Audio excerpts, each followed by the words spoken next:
I'm Kyle Russell at Arkansas Solution, and today is the 30th day of the 30-day challenge between me and Roger Grimes from Showdown 1197. We've covered kicks, we've covered basics, we've covered stretching. One thing we haven't covered is the use of knives. So let's go ahead and dive into that a little bit today. The knife I'll be using for demonstration purposes is quite large, green, easy to see. Not something I would recommend because it's bulky, hard to carry, and easy to see. My everyday carry knife is smaller, but you do want to be aware of the knife laws. A lot of people do not pay attention to those. There are a lot of places where it is illegal to carry a knife bigger than 2 to 3 inches, and you can get in trouble for it. So be aware of the knife laws in your state. They change from state to state. In my particular state, it used to be illegal to carry a knife that was longer than 3.5 inches up until 2013, and then they passed a new law to repeal that law to get rid of the length of a blade limit because they said it didn't make any sense to limit the length of a blade when you're allowed to carry a gun. Okay, so this is the knife we're going to use, and first thing we're going to cover is grips. There are 3 main grips that I like to use. One's just a natural grab. It's already made for it. You got the finger indent. A lot of knives have that. And sometimes I'll put my thumb up on the back of the blade, sometimes my own, or sometimes I'll put my index finger on the blade. That works pretty good as a push or a slice, and it also puts us in a position to where if I throw the knife, it does more of a no-spin throw. I'd love to show you, but I'm inside today, so can't really throw the knife. What happens when you throw it is generally when you let go, it begins to spin. But by keeping your finger there and pointing when you let go, it drags along that finger so it carries straighter for a longer period of time, making you more likely to hit your target. And that comes in handy if someone does have a ranged weapon like a crowbar or a baseball bat. The next grip, of course, is a reverse grip. Same thing, just upside down. If you're wondering how to get from one grip to the other, normally what I do is pinch between my middle finger and my thumb and simply let it fall, and then it's an easy grab. Same thing, back up. Pinch, let it fall, and if you want to, you can turn it over in your hand. That's all there is to that change grip. That's it. It does help to be loose in the wrist for the knife, so let's start off with a little drill just to loosen up the wrist. What I'm going to do is spin it above the hand and then below the hand 10 times.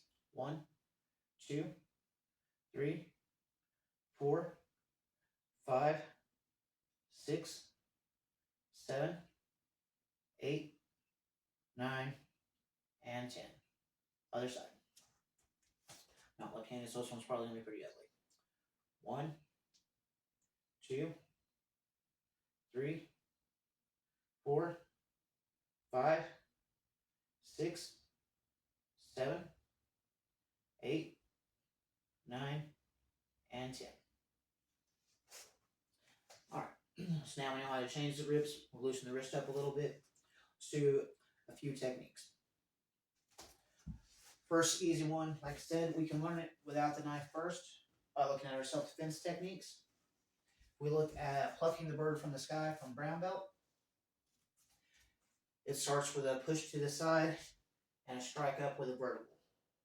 And then it moves on into a double chop and a takedown. So same thing, I see them coming in with a weapon, their hand, a push, whatever. All I do is push the hand out of the way and come right over with a strike.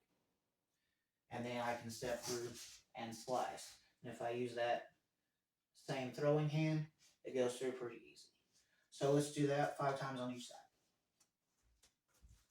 1,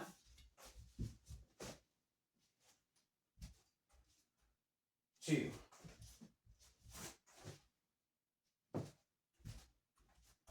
3,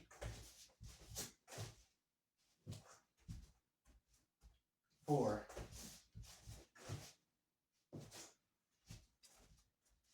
5. Okay, so normally from here, in the self-defense technique, I've done the punch and I've done the chop, but the body would stop it, whereas the knife would slice through. So we're in a slightly different position than we would be if we didn't have the weapon. My recommendation is hammer fist back to the kidney from here. We can use that to practice our change grip. Do the same technique. So after we step up, and we strike, we come through, and we slice through. Let's get used to pinching that, turning it around, and coming back with a stab. Let's do that one 5 times. 1,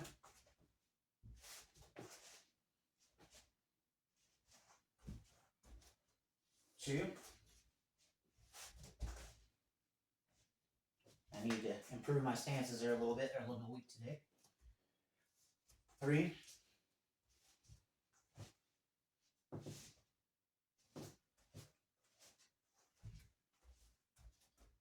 4.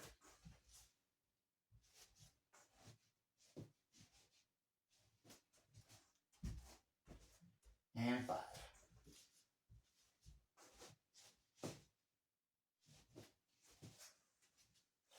Okay, let's move on to another technique. Let's look at handstand C, or rising knee rather. Rising knee is in Greenbelt. It steps up with a soft hand block, comes up with a praying sweep or a chicken wrist, and then comes back into an uppercut before it comes around into a knee strike, and then steps behind with a takedown. We'll grab the throat. So we're going to change that for a knife now. I'm going to use a reverse hand grip,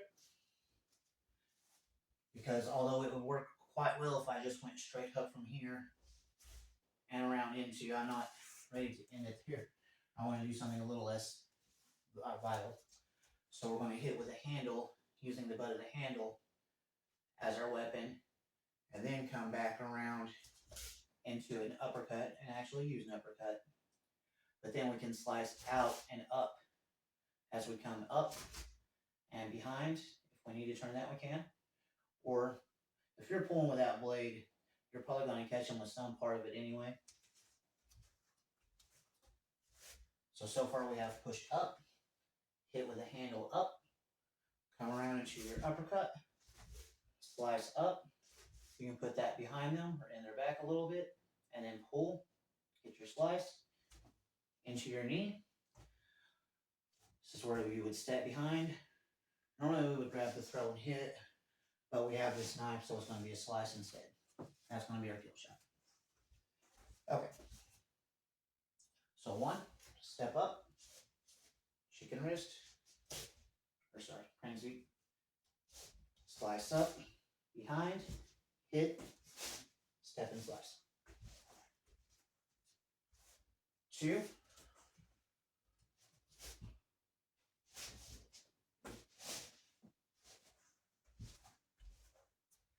3,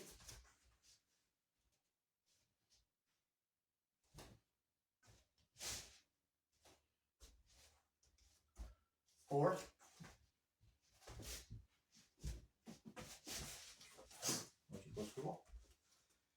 and 5.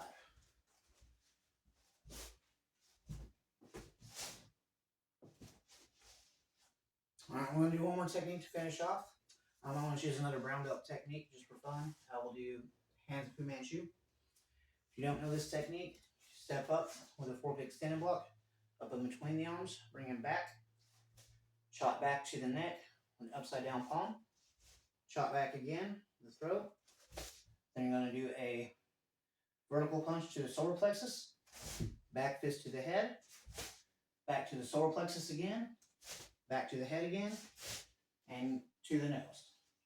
So looking at that all together, let's open up,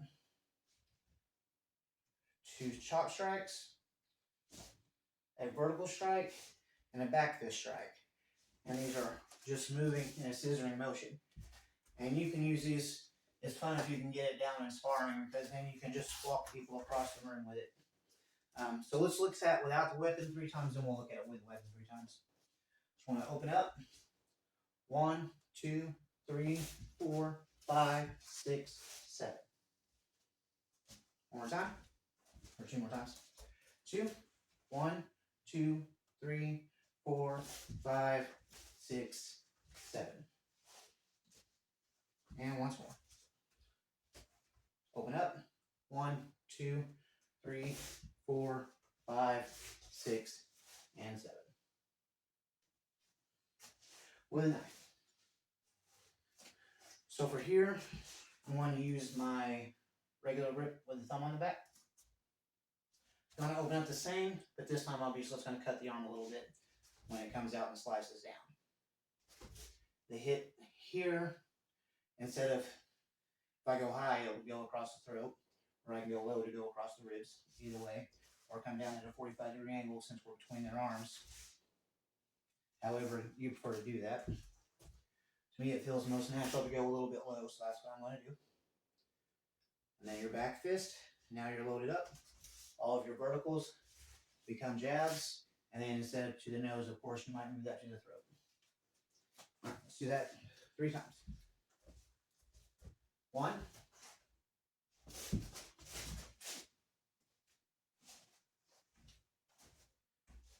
2,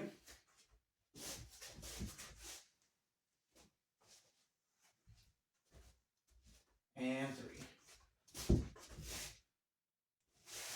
All right. So I'm going to teach for today. Thank you for watching.